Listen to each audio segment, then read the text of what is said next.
ಮಲ್ಲಿಗೆ ಹೂವನ್ನ ಕಟ್ಟಬೇಕು ಅಂತ ಆಸೆ ಆಗ್ತಾ ಇದೆಯಾ? ಈ ವಿಡಿಯೋ ನಿಮಗಾಗಿ. ಯಾರಿಗೆ ತಾನೇ ಇಷ್ಟ ಆಗಲ್ಲ ಮಲ್ಲಿಗೆ ಹೂವು ಅಂದರೆ? ಹೆಣ್ಮಕ್ಳಿಗೆ ಪ್ರತಿಯೊಬ್ಬರಿಗೂ ಇಷ್ಟ ಆಗುತ್ತೆ.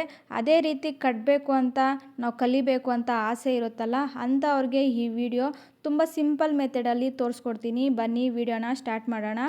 ನೋಡಿ, ನಾನು ಒಂದು ಅರ್ಧ kg ಆಗುವಷ್ಟು ನಾನು ಹೂವಿನ ಮೊಗ್ಗನ್ನು ತಗೊಂಡಿದ್ದೀನಿ. ಅದು ಸ್ವಲ್ಪ ಹರಳಿದೆ. ಯಾವ ಟೈಮಲ್ಲಿ ಕಟ್ಟಬೇಕು ಅಂತಲೂ ಹೇಳ್ಕೊಡ್ತೀನಿ. ಅದೇ ರೀತಿ ಈ ಮೊಗ್ಗನ್ನ, ಈ ಹೂವನ್ನ ಎಷ್ಟು ದಿನ ಸ್ಟೋರ್ ಮಾಡಿಕೊಂಡ್ರೆ ನಮ್ಮ ಮನೆಯಲ್ಲಿ ತುಂಬ ದಿನಗಳ ಕಾಲ ಇರುತ್ತೆ ಅಂತಲೂ ಈ ವಿಡಿಯೋದಲ್ಲಿ ಟಿಪ್ಸ್ ಮುಖಾಂತರ ತಿಳಿಸ್ಕೊಡ್ತೀನಿ. ಈ ವಿಡಿಯೋ ನಿಮಗೆ ಸ್ವಲ್ಪನಾದರೂ ಇಷ್ಟ ಆದರೆ ಪ್ಲೀಸ್ ಒಂದು ಲೈಕ್ ಮಾಡಿ, ಶೇರ್ ಮಾಡಿ, ಸಬ್ಸ್ಕ್ರೈಬ್ ಮಾಡಿ, ನಿಮ್ಮ ಫ್ರೆಂಡ್ಸ್ ಆ್ಯಂಡ್ ಫ್ಯಾಮ್ಲಿಗೆ ಶೇರ್ ಮಾಡಿ. ಬನ್ನಿ ವಿಡಿಯೋನ ಸ್ಟಾರ್ಟ್ ಮಾಡೋಣ. ಈಗ ನೋಡಿ, ಈ ಥರದ್ದು ವೈಟ್ ಕಲರು ಸಣ್ಣದು ದಾರ ತಗೊಳ್ಳಿ ಹೂವು ಕಟ್ಟೋದು. ಅದಕ್ಕೆ ಈಗ ನಾವು ಒಂದು 2 ಆಗುವಷ್ಟು ಒಂದು 2 ಥರ ಕನಕಾಂಬ್ರನ ತಗೊತಾ ಇದ್ದೀನಿ. ಅಲ್ಲಲ್ಲಿ ಕನಕಾಂಬ್ರ ಹಾಕೋದ್ರಿಂದ ತುಂಬ ಚೆನ್ನಾಗಿರುತ್ತೆ, ನೋಡೋಕ್ಕಂತೂ ಲುಕ್ಕಂತೂ ಚೆನ್ನಾಗಿರುತ್ತೆ. ಈಗ ಕನಕಾಂಬ್ರಕ್ಕೆ ಒಂದು 2 ಸುತ್ತಬಿಟ್ಟು, ಈಗ ಮಿಡ್ಲ್ ಫಿಂಗರು ಮತ್ತು ಇಂಡೆಕ್ಸ್ ಫಿಂಗರಲ್ಲಿ ಈ ಥರ ನಾನು ವಿಡಿಯೋದಲ್ಲಿ ತೋರಿಸ್ದಾಗೆ ಈ ಥರ ನೋಡಿ ತೋರಿಸ್ತಾ ಇದ್ದೀನಲ್ವ, ಚೆನ್ನಾಗಿ ನೀಟಾಗಿ.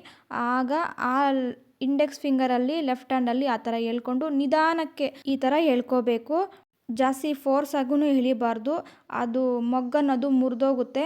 ನಿಧಾನಕ್ಕೆ, ಸ್ವಲ್ಪ ಕಲಿಯೋವಾಗ ಸ್ವಲ್ಪ ಕಷ್ಟ ಅನಿಸುತ್ತೆ. ಹೋಗ್ತಾ ಹೋಗ್ತಾ ಸಣ್ಣ ಮೊಗ್ಗಾದರೂ ಕಟ್ಕೊಂಡ್ಬಿಡ್ಬೋದು, ಅಷ್ಟು ಆರಾಮಾಗಿ ಈಸಿಯಾಗಿ ಕಲ್ತ್ಕೊಂಡ್ಬಿಡ್ಬೋದು. ತುಂಬ ಚೆನ್ನಾಗಿರುತ್ತೆ, ದಿಂಡು ಥರ ಬರುತ್ತೆ ಇದು ಮೊಗ್ಗೆ ಅನ್ನೋದು. ಈ ಥರ ಕಟ್ಕೊಂಡ್ರೆ ಇದು ಯಾವ ಟೈಮಲ್ಲಿ ಕಟ್ಕೋಬೇಕಪ್ಪ ಅಂದರೆ, ಇದು ಬೇಗ ಹರಳ್ಬಿಡುತ್ತೆ. ಫ್ಯಾನ್ ಹಾಕೋದ್ರಂತೂ ತುಂಬ ಬೇಗ ಹರಳ್ಬಿಡುತ್ತೆ. ಆದಷ್ಟು ಫ್ಯಾನ್ನ ಆಫ್ ಮಾಡಿಕೊಂಡು ಕಟ್ಕೊಂಡ್ರೆ ತುಂಬ ನೀಟಾಗಿ ಬರುತ್ತೆ. ಇಲ್ಲಾಂದರೆ ಹರಳ್ಬಿಟ್ರೆ ಚೆನ್ನಾಗಿರಲ್ಲ, ಇಟ್ಕೊಳೋವಾಗ ಈ ಥರ ಹಿಗ್ಗೋಗುತ್ತೆ. ಆದಷ್ಟು ಸ್ವಲ್ಪ ಮೊಗ್ಗಿದ್ದಾಗೆ ಒಂದು 5:30 4:30 ಹಂಗೆ ಕಟ್ಕೊಂಡ್ಬಿಟ್ರೆ ಚೆನ್ನಾಗಿರುತ್ತೆ. ಈಗ ಮತ್ತೊಂದು ಸರಿ ತೋರಿಸ್ತೀನಿ ನೋಡಿ. ಈಗ ಒಂದು 2 ಮೊಗ್ಗನ್ನು ತಗೊಂಡು ಈ ಥರ ಸ್ವಲ್ಪ ಹತ್ರ ಹೇಳ್ಕೊಳ್ಳಿ. ಮೊಗ್ಗು ಕಟ್ಟೋದಾದ್ಮೇಲೆ ಈಗ ಮಿಡ್ಲ್ ಫಿಂಗರು ಇಂಡೆಕ್ಸ್ ಫಿಂಗರ್ ಹಾಕಿ ಈ ಥರ ಹೇಳ್ಕೊಂಡ್ರೆ ಸ್ಮೂತಾಗಿ ಹೇಳ್ಕೋಬೇಕು, ಮೊಗ್ಗೆ ಮುರಿದೋಗುತ್ತೆ. ಆದಷ್ಟು ಸ್ಮೂತಾಗಿ ಮಾಡೋದಂತೂ ತುಂಬ ಚೆನ್ನಾಗಿರುತ್ತೆ, ಗಟ್ಟಿಯಾಗಿ ಎಳಿಬೇಡಿ. ಇಷ್ಟೇ, ತುಂಬ ಸಿಂಪಲ್ಲಾಗಿ ಆರಾಮಾಗಿ ಕಲಿಬೋದು. ಈಗ ನೋಡಿ, ಕನಕಾಂಬ್ರ ಎಲ್ಲೆಲ್ಲಿ ಹಾಕಬೇಕು ಅಂದರೆ ಒಂದು 3 ಇಂಚಷ್ಟು ಗ್ಯಾಪ್ ಬಿಟ್ಬಿಟ್ಟು ಹಾಕ್ಕೊಂಡ್ರೆ ತುಂಬ ನೀಟಾಗಿ ಕಾಣಿಸುತ್ತೆ, ಇಟ್ಕೊಂಡು ಹೋಗು ತುಂಬ ಚೆನ್ನಾಗಿರುತ್ತೆ. ಈಗ ಇಷ್ಟೇ ನೋಡಿ, ತುಂಬ ಸಿಂಪಲ್ಲಾಗಿ ಕಲಿಸ್ಕೊಟ್ಟಿದ್ದೀನಿ. ಇಷ್ಟೇ ಈಸಿ ಮೆಥಡಲ್ಲಿ ಅಲ್ಲಲ್ಲಿ ಒಂದು 3 ಇಂಚು ಅಲ್ಲಲ್ಲೇ ಕನಕಾಂಬ್ರ ಹಾಕ್ಕೊಂಡ್ರೆ ತುಂಬ ಸುಂದರವಾಗಿ ಕಾಣಿಸುತ್ತೆ. ಈಗ ನೋಡಿ, ನಾನು ಒಂದು 1/2 kg ಆಗುವಷ್ಟು ಹೂವನ್ನು ಕಟ್ಬಿಟ್ಟಿದ್ದೀನಿ. ಎಷ್ಟು ನೀಟಾಗಿ ಕಾಣಿಸ್ತಾ ಇದೆ ಅಂತೂ, ತುಂಬ ಸುಂದರವಾಗಿ ಕಾಣಿಸ್ತಾ ಇದೆ.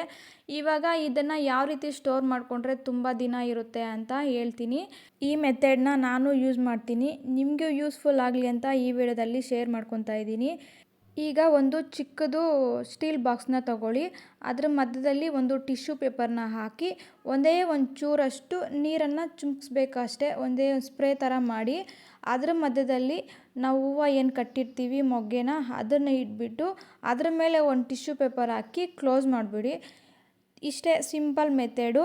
ಅದೇ ರೀತಿ ನಾವು ಕವರಲ್ಲಿ ಹಾಕ್ಬೋದಲ್ಲ ಅಂತ ಕೇಳ್ತಾರೆ. ಆ ಕವರಲ್ಲಿ ಹಾಕೋದಂತೂ ಒಂಥರ ಸ್ಮೆಲ್ ಬಂದುಬಿಡುತ್ತೆ. ಒಂಥರ ನೀವೇ ಗಮನಿಸಿ, ಕವರಲ್ಲಿ ಹಾಕಿ ಒಂದಿನ ಇಟ್ಟರೆ ಸ್ವಲ್ಪ ಗಾಳಿ ಹೇರ್ ಅನ್ನೋದು ಹೋದರೆ ಒಂಥರ ಸ್ಮೆಲ್ ಬಂದುಬಿಡುತ್ತೆ. ಫ್ರೆಶ್ ಆಗಿರಲ್ಲ, ಒಂಥರ ರೆಡ್ಡಿಶಾಗಿ ಆಗೋಗಿರುತ್ತೆ ಹೂವು ಅನ್ನೋದು, ವೈಟಾಗಿರಲ್ಲ. ಅದಕ್ಕೆ ಈ ಟಿಪ್ಸ್ನ ಯೂಸ್ ಮಾಡಿದ್ರೆ ತುಂಬ ಯೂಸ್ಫುಲ್ ಆಗುತ್ತೆ. ನೋಡಿದ್ರಲ್ಲ ಯಾವ ರೀತಿ ಕಟ್ಟಬೇಕು, ಯಾವ ರೀತಿ ಸ್ಟೋರೇಜ್ ಮಾಡ್ಕೋಬೇಕು ಅಂತ ಈ ವಿಡಿಯೋದಲ್ಲಿ ತಿಳಿಸ್ಕೊಟ್ಟಿದ್ದೀನಿ. ಈ ವಿಡಿಯೋ ನಿಮಗೆ ಸ್ವಲ್ಪನಾದರೂ ಇಷ್ಟ ಆದರೆ ಪ್ಲೀಸ್ ಒಂದು ಲೈಕ್ ಮಾಡಿ, ಶೇರ್ ಮಾಡಿ, ಸಬ್ಸ್ಕ್ರೈಬ್ ಮಾಡಿ, ನಿಮ್ಮ ಫ್ರೆಂಡ್ಸ್ ಆ್ಯಂಡ್ ಫ್ಯಾಮ್ಲಿಗೆ ಶೇರ್ ಮಾಡಿ. Thank you.